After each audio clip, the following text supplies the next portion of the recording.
Welcome to this month's Vanners collaboration video. And this month we're going to be talking about 5 things that you really don't need to have with you in your campervan. So for those of you that do know us or follow us, you'll know we're building a campervan. For those of you who don't, we're building a campervan. Are we sitting in it? We are. What better time to work out what things you don't want in a campervan, but when you're actually doing your own conversion. So these are our 5 things that we don't want in this campervan. The first thing we don't want in a campervan, and I'm sure most people don't, is a great big steel bulkhead where this little Highland Coo blanket is sitting at the moment. There was a horrible big heavy steel thing that was eating up a lot of space. It was very dark, and it's much better inside the campervan in terms of the lightness with it gone. So that's the first thing that we didn't want in our van, so it went. Yeah, we're allowed to do it here in the UK, but if you're in Spain and building a campervan, you need to keep that thing in all the way to the end. Yeah, it's the last thing you have to remove. Yeah. Number 2, drafts.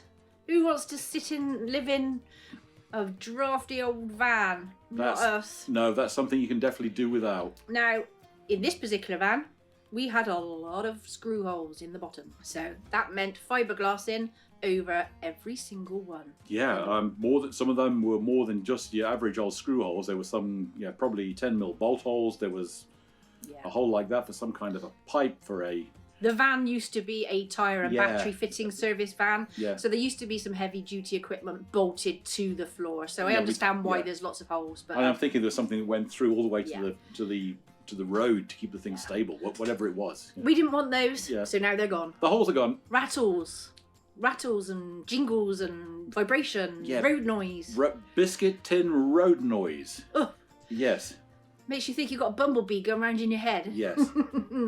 Yeah, we want to reduce as much of the unnecessary rumbles and vibrations that we can. So, good old soundproofing. Bit of soundproofing mat, easy to cut out, easy to install, just a bit of a roller. Self-adhesive, slap it on, job done. Yeah, just make sure you're doing it in a warm-ish and condensation-free day. It doesn't stick if your van's condensed. No, it doesn't. Got condensation on it. It just falls off. Yes. And you only have to do 30% of each panel. So it's not, it's not difficult at all.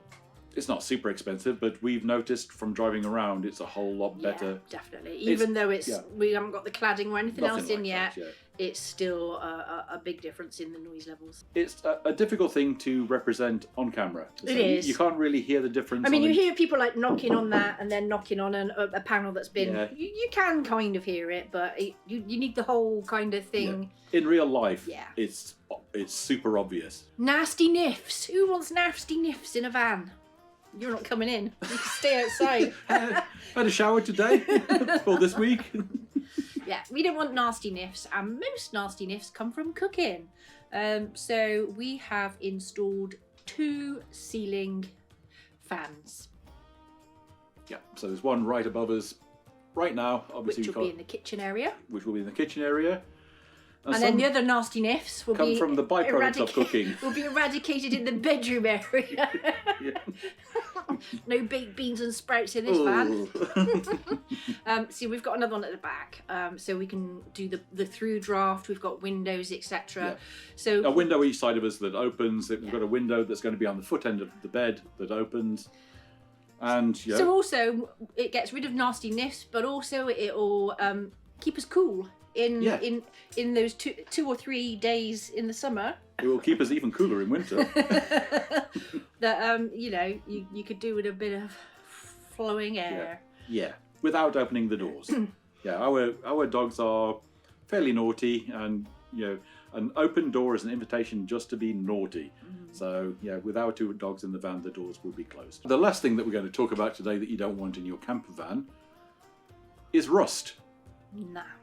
Not at all. It's like a cancer. Yeah, it just rots the metal, makes it softer, makes your van fall apart.